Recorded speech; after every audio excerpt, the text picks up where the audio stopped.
Hi, it's Chris Titley here. In today's episode of Scoreboard, the podcast, I am joined by our first netball guest, Steph Fretwell. Steph, how are you? Good, thank you. How are you?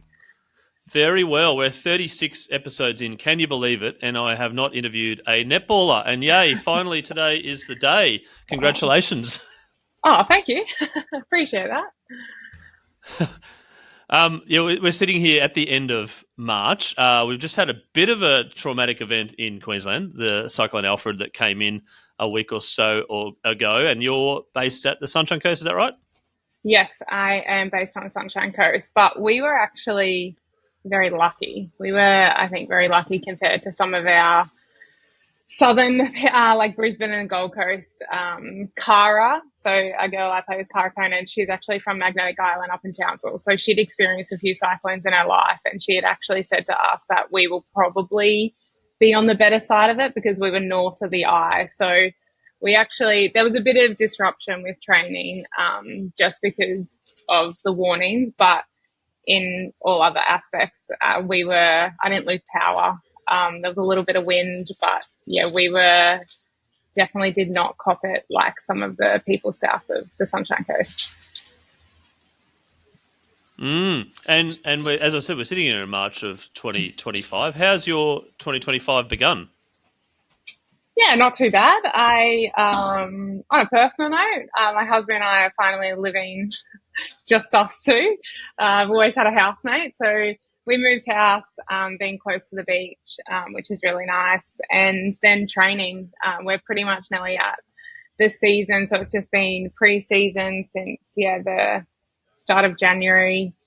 A lot of running, a lot of like sweat, especially on the Sunshine Coast.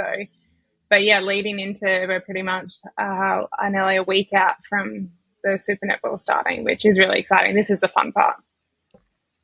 Yeah, no, but speaking of fun part, or maybe not so fun part, the moving house, how did you go?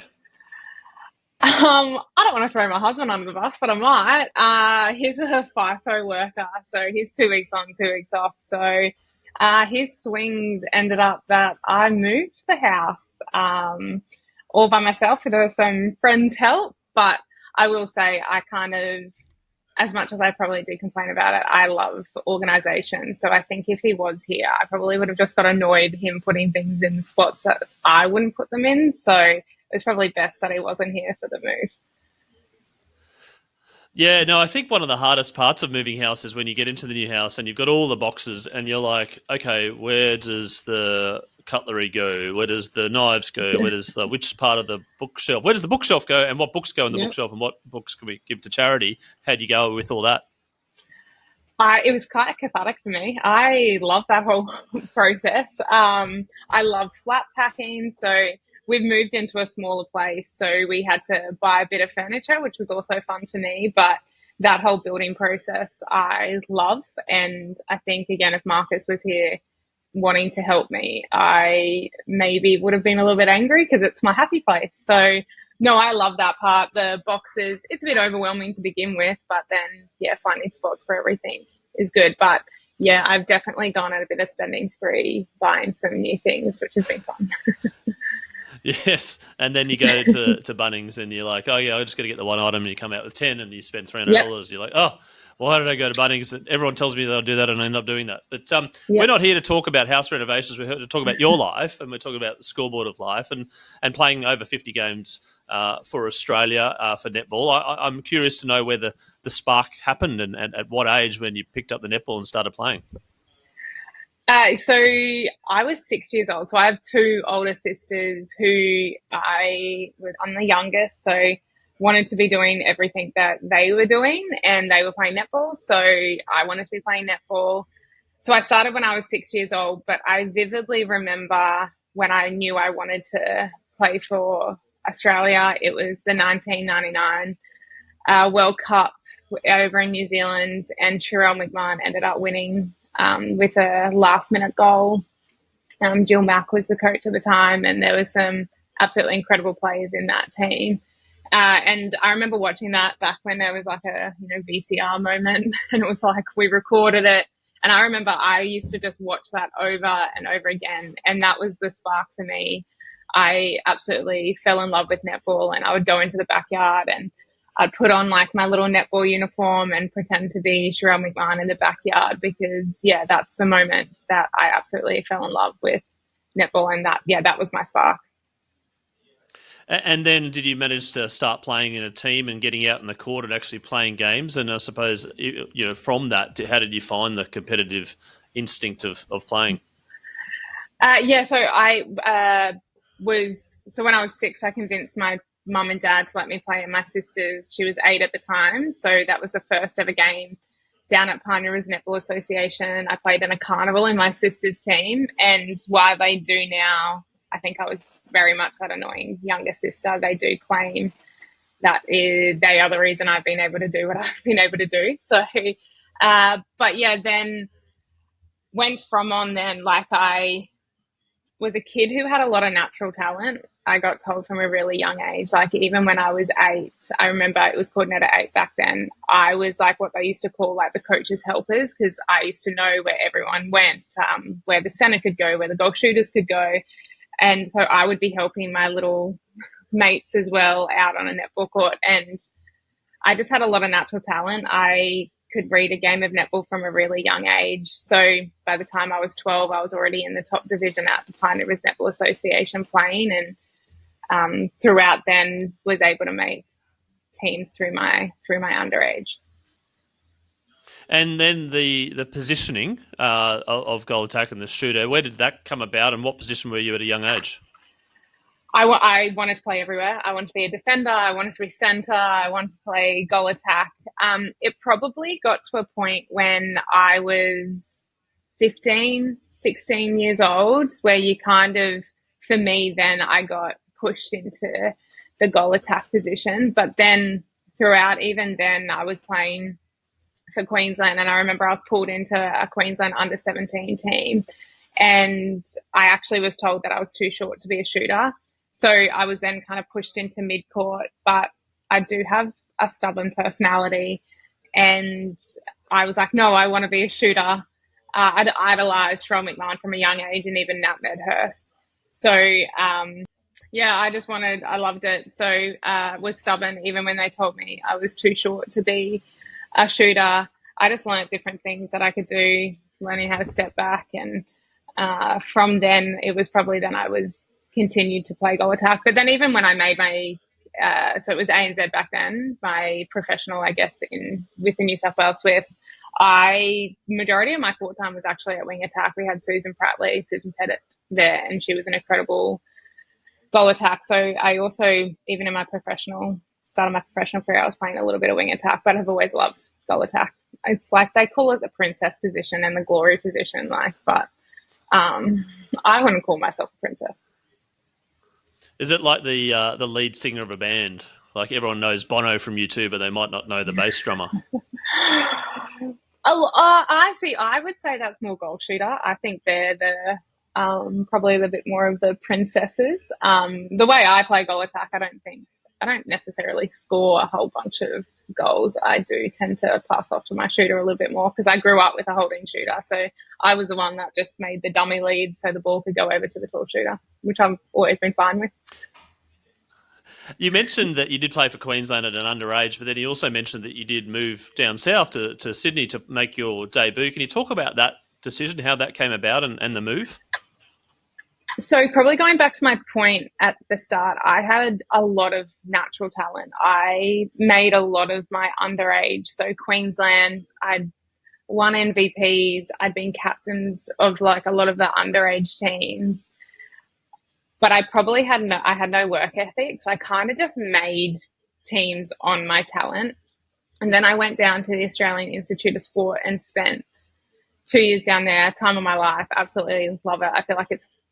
I think it's a real shame that they still don't have that for netball at the moment. I feel like it was like my college experience down there, living and breathing netball. And I was down there with a whole bunch of also very talented netballers who knew how to work hard. So it was probably my first time experiencing a little bit of competition, I guess you could say. And through that process, I got an award, the Gwyneth Benzies Award, which was the award given to a player who showed the most promise that they believed would play for Australia. And then when I left the AAS, so I would have been 20 years old, there were girls down there who got contracts, like professional contracts, but I didn't get a contract. And then I came back to Queensland and I was dropped from the EDP program, which was kind of the pathway into the Firebirds teams that I was starting. I was now on the bench. So I experienced this moment of, like getting dropped when I hadn't.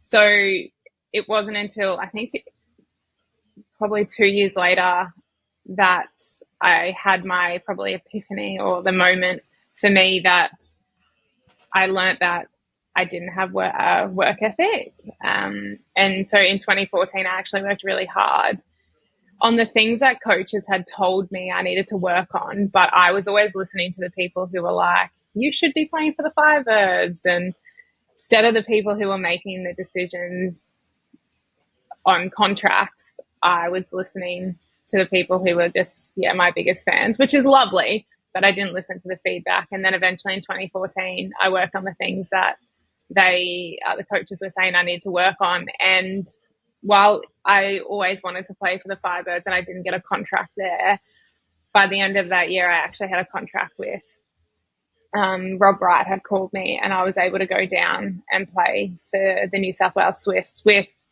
a team, when I think about it, and the players that were in it, like, were some of the best players I think that have ever played for Australia at that point. So that's how I kind of ended up at the Swifts, and spent 2 years there, which was like incredible.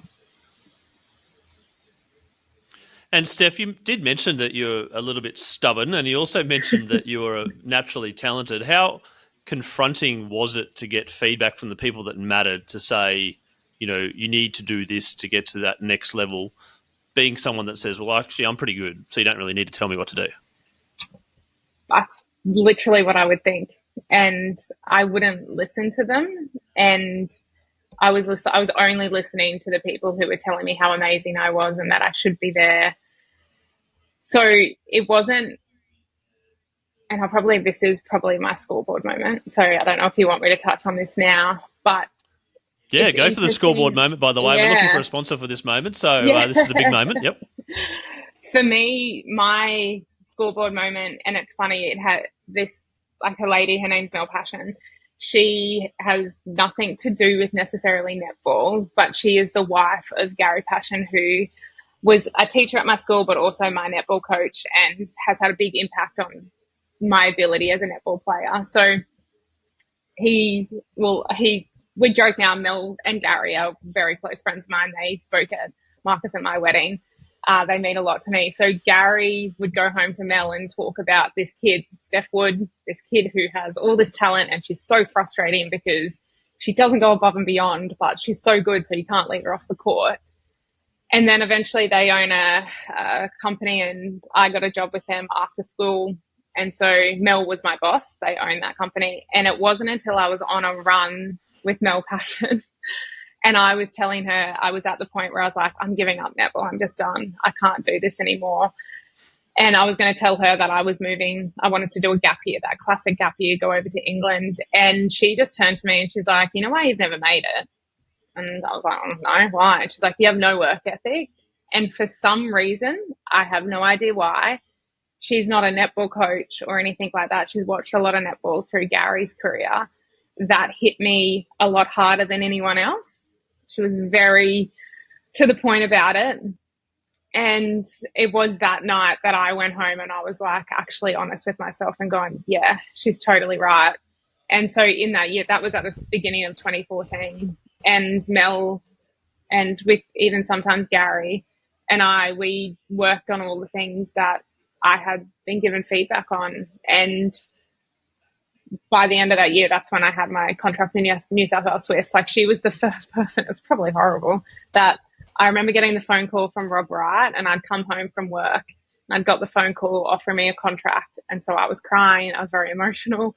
And I ran past my mum and dad and was like, and they were like, are you okay? And I was like, I just got a contract with the New South Wales Swifts. But the first person I went to was Mel, because she'd went through this massive journey with me. And I remember we sat in her office crying, just being like, oh my God, we've done it.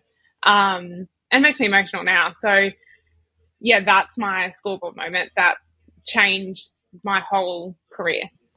And then from that moment, obviously, there's joy, there's a wonderful over feeling of like, yes, I've done it. But then there's also now let's get onto the court and perform. So do you remember your first game and getting there and going, wow, this is the big time? I don't remember my first game. I remember my debut, and I touched on it before. There was some of the most incredible players in this team. I remember been picked for the Swifts, and I'd gone down because another netball player who I grew up playing with is Amelia Ecanasio. So I grew up playing. She's now the captain of the New Zealand team, and she had just gotten picked for the Ferns at that point. And so we went down to watch, and she was playing against Australia. And I remember seeing Julie Coletto, and I was technically in her team. I'd never met her. But she is one of these players that I watched when I was younger, and I was like, I'm so intimidated by her. And I remember seeing her in Cotton On, and I was with Mel, and she goes, go say hello to her and introduce yourself. Like, you're on teams. And I was like, I can't talk to her. So then it was crazy to me that then 2 months later, I was then meeting all of them. Kim Green, Shani Layton, Susan Petter, Caitlin Thwaites, like these people in these teams were just incredible to me. And then to fast forward to make my debut, it was against Magic in New Zealand. And I got put on at halftime, and I think we were winning. I can't remember. But it's that I say goosebump moment where everything that I'd work for and had kind of eventuated. And if I had only played one game, I think I would have been really happy because I'd realised my dream. And yeah, we played against Magic and ended up winning by 2, I believe. But yeah, made my debut in New Zealand.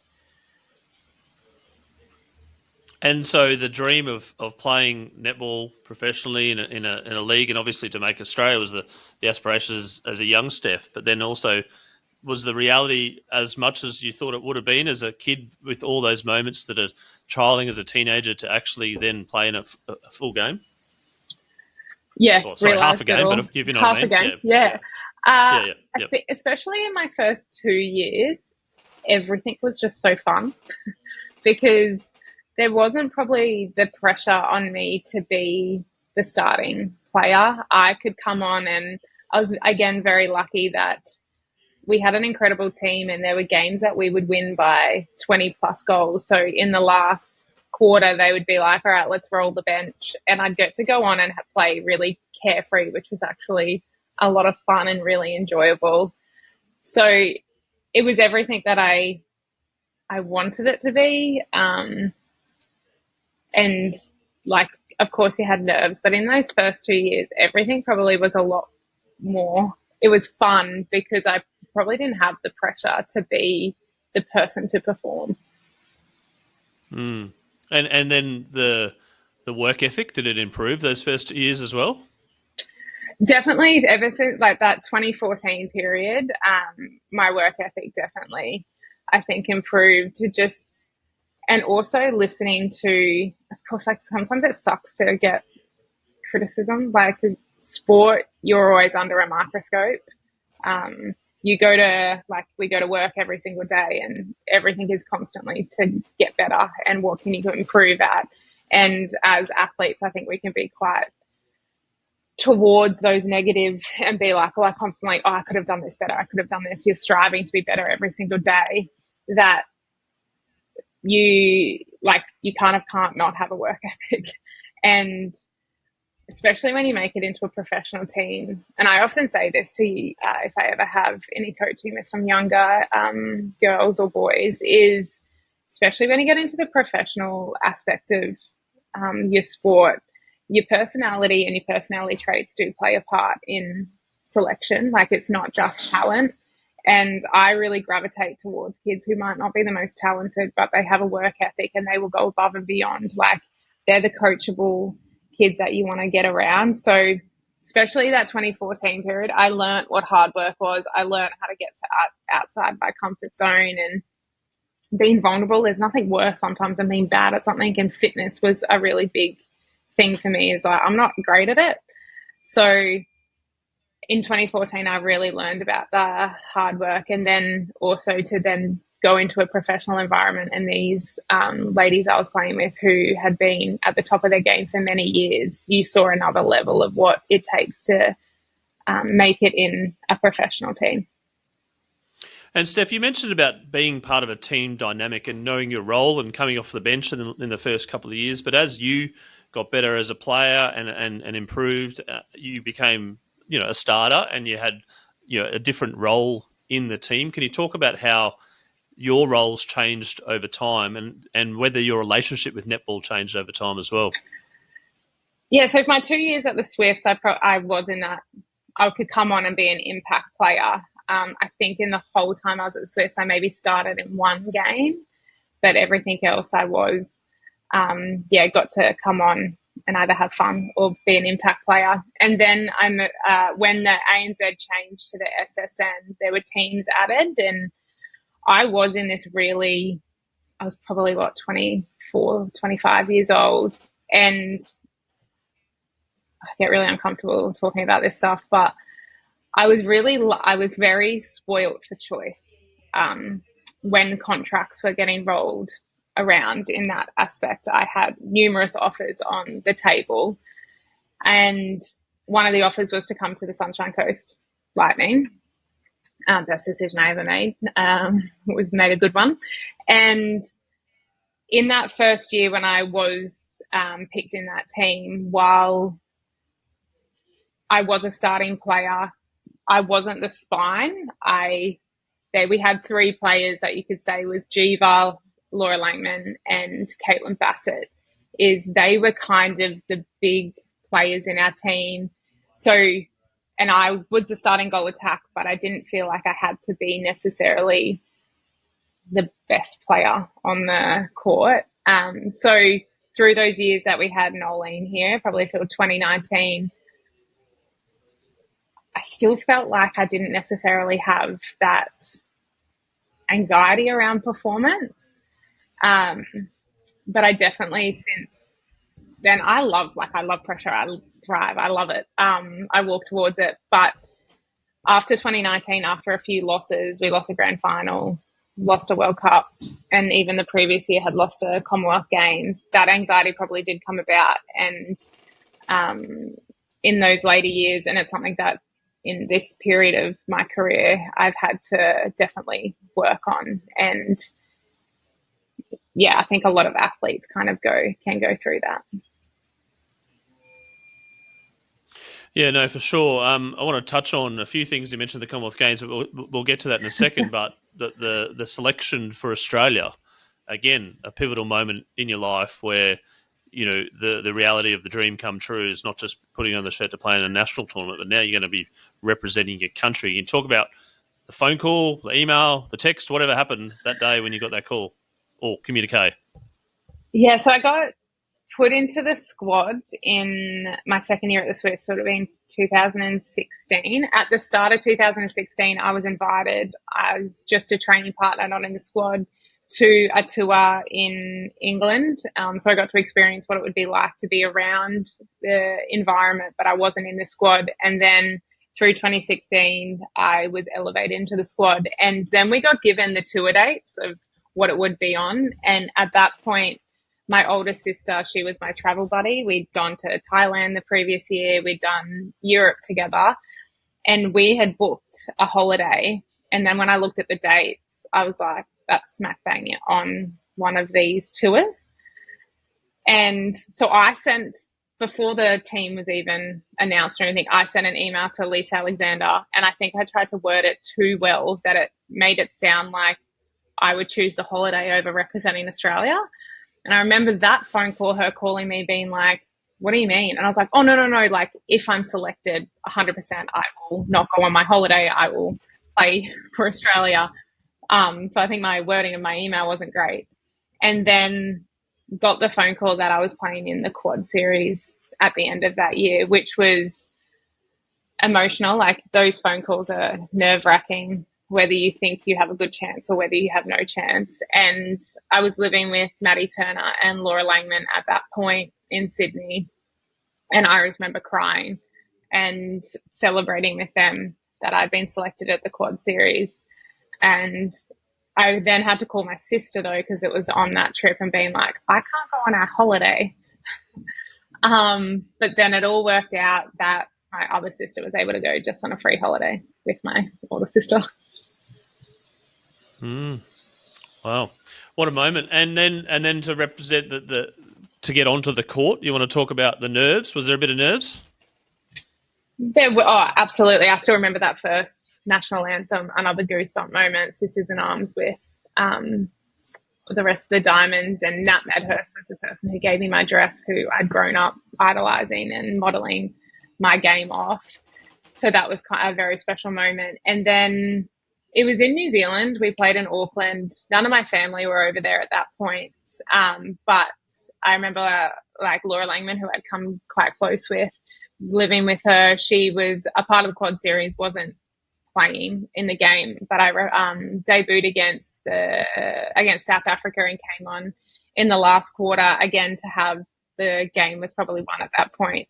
So the pressure definitely wasn't there. It was just there to go out and have some fun. And full circle moment, what I didn't realise, I was playing against Carla Pretorius, who in 2 months' time was going to be my teammate, as she was picked up to play for the Lightning. So got to debut up against Carla, and it was a very, very special moment, something that I'll treasure. I looked back recently because Christiana Manua has just been signed with the Sunshine Coast Lightning, and we actually debuted at the same time.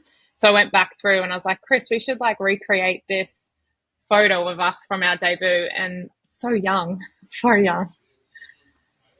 Yeah. I'm going to touch on the highlights and lowlights of your career playing for Australia. We're going to start with the Commonwealth Games in 2018 at the Gold Coast, going through what was a pretty good campaign, but then right at literally the last second, heartbreak. I'm going to take you back there because sport is all about moments, about what you're feeling at the time, and then to pick yourself up to where you've come now and to look back in your career with some other moments we'll touch on in a second. But let's just go back to that particular game for a second. 2018. It was Commonwealth Games incredible to play in front of my family and friends. Home state was great, and to have, again, the team, when I look back on it, it's like Laura Geitz is on this team, Kim Revallion, Gabby Simpson, like incredible players that I thought it would just happen. It's like, well, we're in our home state. Oh, I'm in a home state, home country. We've got all these incredible players. We were playing England, who had never won a gold medal. New Zealand had always been our rivals, and they did not have a great campaign. We were winning all of our matches by 20 plus goals. It kind of was just like, oh, well, this is going to happen. Like, not that it's easy and you don't think it's going to be easy, but to then have it taken away in the last moments. I remember missing a goal, and then we got the intercept back, and then we were back up we were making it even. But I remember looking at Bass as that final goal. I couldn't watch the final goal, and I just remember looking at Bass crying, and she's like, it's okay. But it hurt. Definitely hurt. But it also made you, in a way, realize like it's not easy. It doesn't just happen because you've got the names in your team. And then obviously the jubilation from England was probably more pronounced than other teams that you've lost to over the time as well.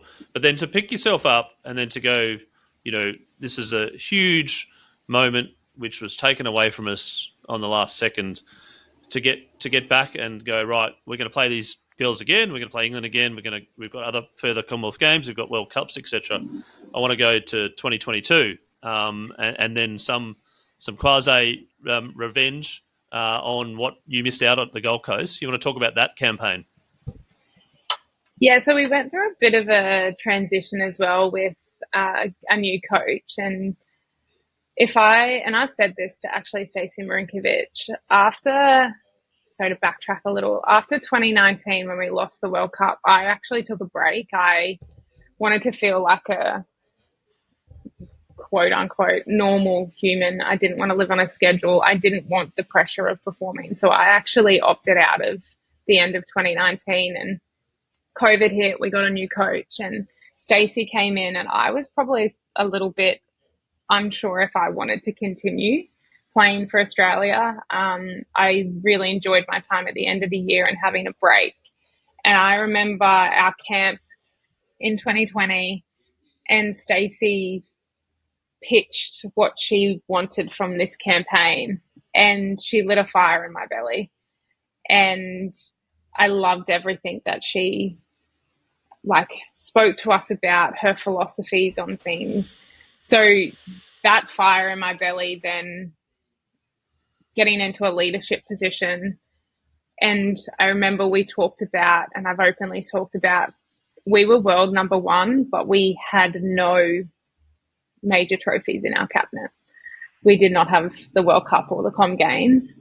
So worked really hard and those moments. And then 2022, so the Com Games, is one of those teams that I feel like you have a really good team when they're the people you want to catch up with. So the stuff that we had off the court, we couldn't see our family once we were in the village. So we had this really close-knit group, different personalities that just worked. And I'm the semi-final, and they're on their home soil.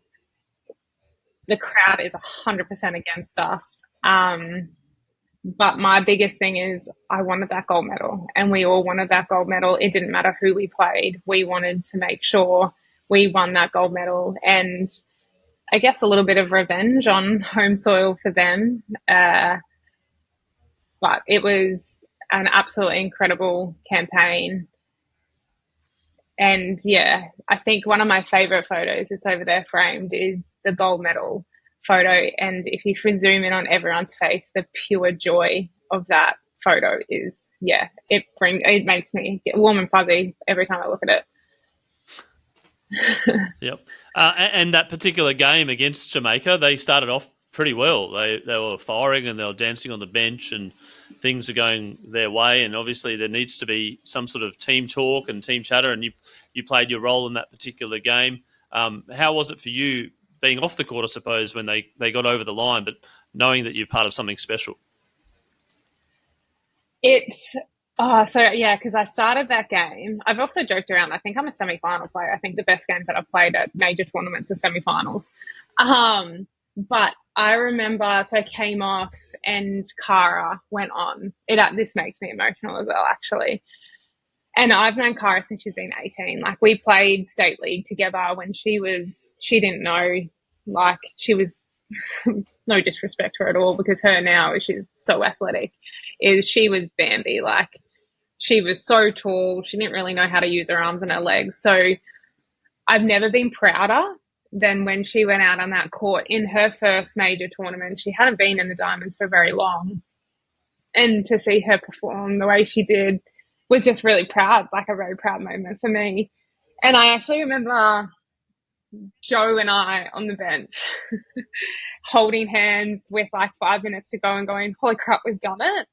And that's probably the part for me that, oh golly, what I loved about especially my last 4 years with the Diamonds is it was a group of players that it wasn't just the 7 out on court. It was whoever was off court, the training partners who are so selfless and coming over, which would be a really difficult part to be a part of, is they do all the prep work, and then when the fun part comes, they have to leave. And so, it doesn't matter to me that I was off the court, because I know that I contributed to getting us that gold medal. And that's what I absolutely adore about that group, is we were so connected and so happy for each other.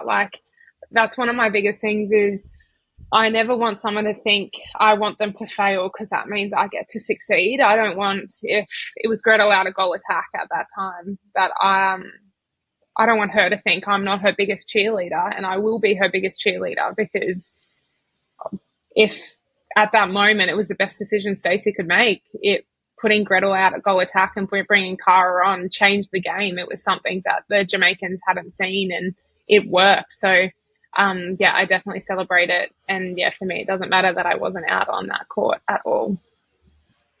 That just shows the emotion of sport, and certainly the beautiful moments of sport, and certainly the definition of a team, right? The definition of a high-performing team is that there's different roles. And I think one example I sort of go back to is the AFL Grand Final last year, where Oscar McInerney from the Brisbane Lions got injured and couldn't play. Yeah. And, just they flew him down to Melbourne, and he's like, and the smile on his face is like, I just want Darcy Fort to do so well. I want the team to do so well and be part of something special. And speaking of something special, the following year, your last year playing for Australia in the World Cup and going back to play England again. Do you want to go through that particular campaign and how much that meant as well in 2023? Yeah, so I decided, I pretty much think I knew after Com Games that if I was lucky enough to play at the World Cup, that would be my last tournament. So I actually had sat down with Liz. I told Liz at the beginning of 2023 that I would retire after the World Cup. And I told Stacey that if I was lucky enough that I would retire after the World Cup, but I didn't want anyone else to know. Of course, my family knew. I think if people were really looking at stuff, you could probably put two and two together that my whole family came over to the World Cup, which is a little bit not, my mum doesn't love to travel. So, and we had openly spoken about that we wanted the World Cup. Like, that was the last thing in the armour. And again, going through that competition, we lost to England in the rounds, which meant we had to come up against Jamaica in the semi-final. And Jamaica were hot favourites, and every right to be. They had an incredible defence, and they had Janelle at in their goal shooting. So hot favourites, and I guess we took the harder way through. But if you want to be the best, you got to beat the best. And Jamaica were playing incredible. So that semi-final, to be honest, I remember Lisa Alexander, a little side note, had always said you should know the best games that you've ever played. You should know the games that your best games you've ever played. And I will hands down say I think that Jamaican semi-final is one of the best games that I have played on a professional netball court. I was cramping for the last 5 minutes of the game, and Liz, I said to her, I was like, I was cramping. She gave me no sympathy. She was just like, you'll be right. So there's I have watched the game back, and there's one centre pass. I'm literally can see that I'm talking to myself and saying, just keep running, just keep running. So to get past past that hurdle of Jamaica, to be honest, I was absolutely spent. I was so spent after that game, and would do everything I needed to do to get up for that England game. And to be honest, England has always probably been a team that I probably struggled the most against. I don't know why, just defensively. I don't know why. It's probably a team that I don't think I ever necessarily played my best netball against. But yeah, came off at halftime, and Kira went on and absolutely killed it. Got MVP of that game and played incredibly. And to have that moment at the end where it is the fairy tale finish, that I was able to go out a winner and have everything that, as a vice captain, I had been very open in saying that I wanted every trophy back in the cabinet. And I got a lot of questions afterwards, like, why did you retire? You're still playing good netball. And it felt like the right time for me. I wanted to extend my domestic career. I'm getting older. I don't have the most robust body in the world. And I know what it takes to build to another World Cup and Com Games, and I was definitely not going to go another 4 years. My body definitely wouldn't allow that. So, and I remember telling the girls after, and Kira came up and was like, I'm not ready. And I was like, I think you are. I think you literally just proved out on the netball court that goal attack bib is yours. And Laura Geitz had always said one of the big things is you want to leave the bib in a better spot than when you came in. And I felt like I did that, and I'd given everything for it, and it was time. for someone else to have that goal attack bib. And Kira, we've even been able to see what she has done even last year. And yeah, that goal attack bib is firmly hers, I believe. And the the little girl moment, Steph, 6 years old, picked up a netball, 2023, retired. How do you feel? I was really proud. I was really proud of everything that I was able to achieve, to have my family in the crowd, and to wins and losses. And I don't think if you haven't won a premiership or you haven't won, doesn't mean you haven't had a successful career in my eyes, but it is nice to be able to, everything that was on my goal sheet to tick off, I was able to achieve, and I was really content, very content with the decision. And, on my locker, it says play for the 6-year-old, because that 6-year-old loves the game. And it's a pressure cooker and everything. But in the end, I play netball because I love it, and I find it a lot of fun. And there's ups and downs, but yeah, you got to remember why you play. And the advice you'd give to not just a 6-year-old, but maybe someone that's 13 or 14 that wants to play for their country in netball. I say this quote a lot. I live by hard work beats talent when talent forgets to work hard. That's kind of always been my motto in my playing career. But one of the pieces of advice that, one, if you've got a dream, do everything possible. Don't have what ifs, but also don't compare yourself to the next person. And I was guilty of that throughout definitely my underage. Is I made every team when I was young, and one of my best friends, Maddie Colebrook, who was Maddie McAuliffe, she made no underage teams when she was younger, but at 21 was picked up to play for the Sunshine Coast Lightning and won 2 premierships, was a starting wing defence. So everyone has a different journey, and yeah, don't compare yourself to the next, because I think it'd be pretty boring if we all go the same way to our goals.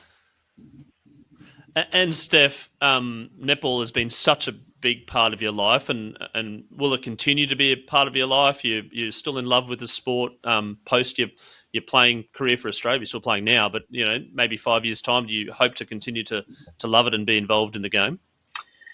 Yeah, I've gone through not an identity. I wouldn't say identity crisis or anything like that, but I went through this period of going okay, who is Steph outside of netball? When I finish, I want to be so far away from netball. I don't want that to be my identity. And then I went through this moment of but why? I love the sport. I always want to be involved in the sport. I love coaching. I really love coaching. I love the moment of young girls or boys going, I can't do something. And then if you could capture the moment of when they do it, because you've coached them through that. I love that part of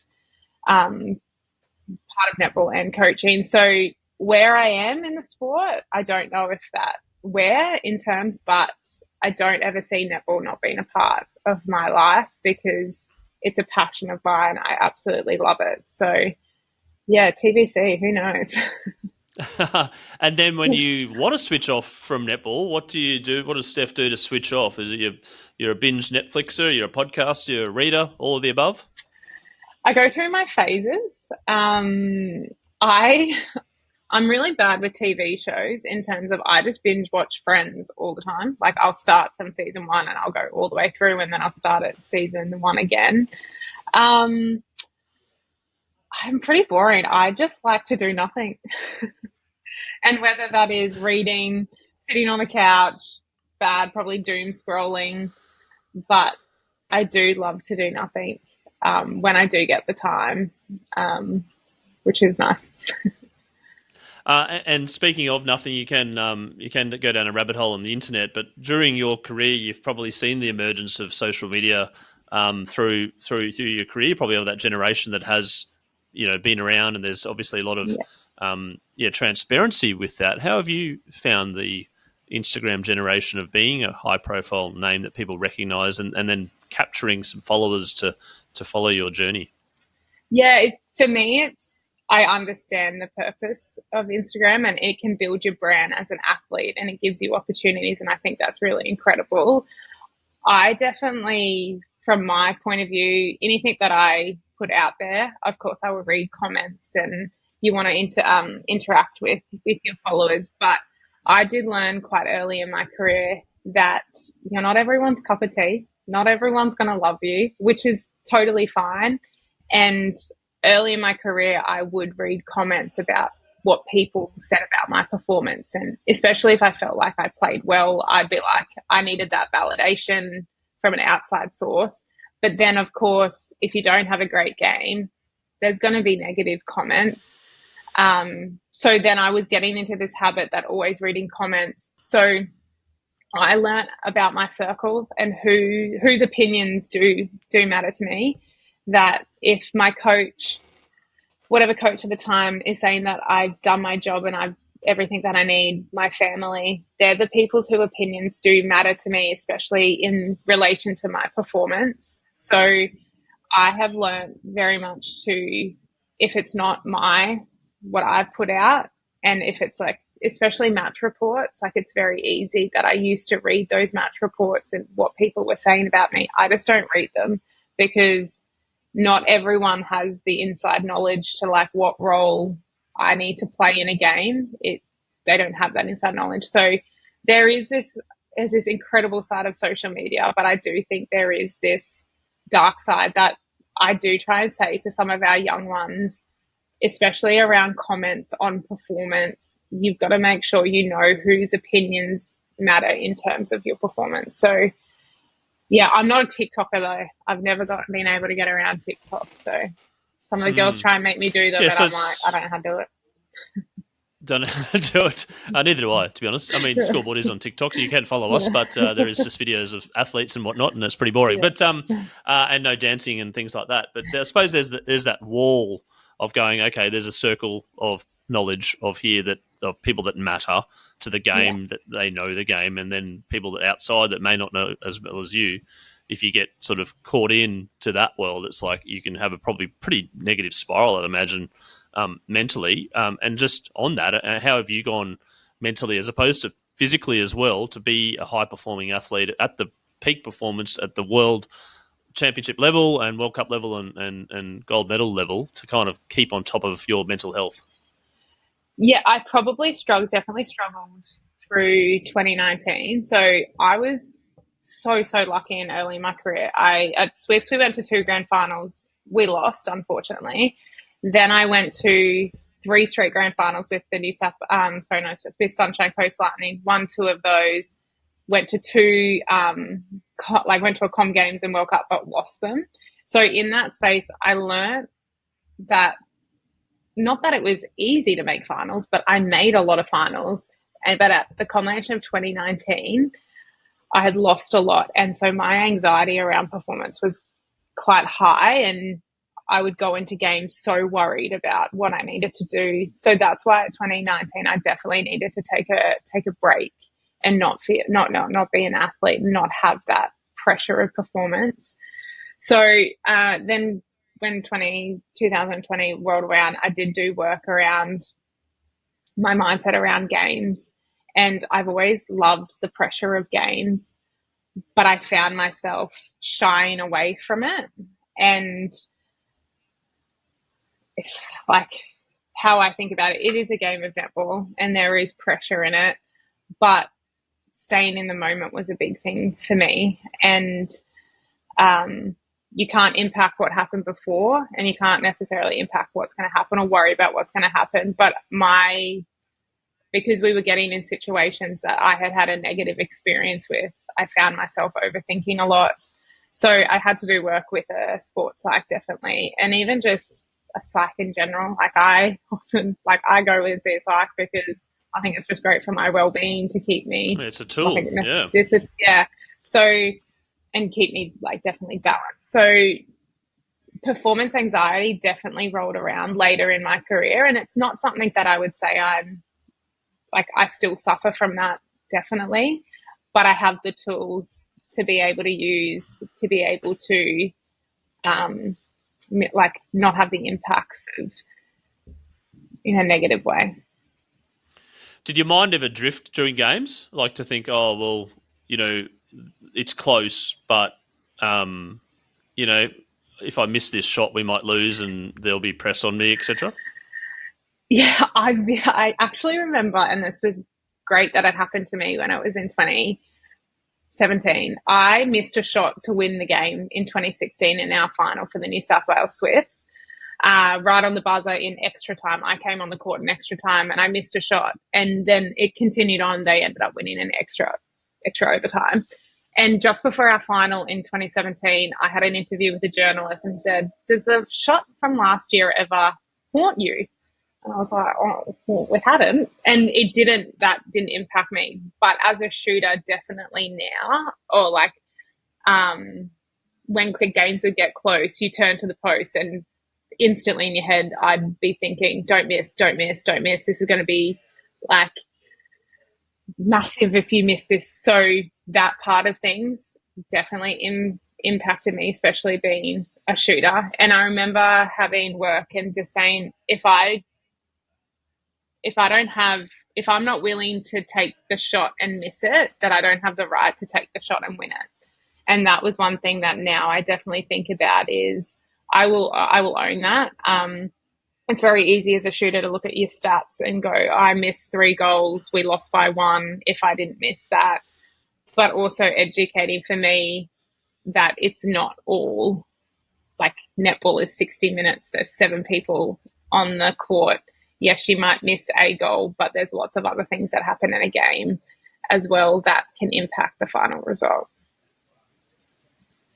Steph, we're going to leave it there. Thank you so much for today's Scoreboard podcast episode. From that little Steph that's 6 years old to the stubborn Steph who's very talented but doesn't want people to tell them what to do, to those first 2 years to playing for Australia, to be vice captain of Australia, play 50-odd appearances for Australia, to have devastating moments in the Commonwealth Games, but also the very high and euphoric moments of being world champions and gold medals. It must give you goosebumps now even talking about it, and to continue to play netball and inspire the younger generation to play netball. I congratulate you on your career and also the next phase of your career in the new house as well, and looking forward to following your progress and catching up.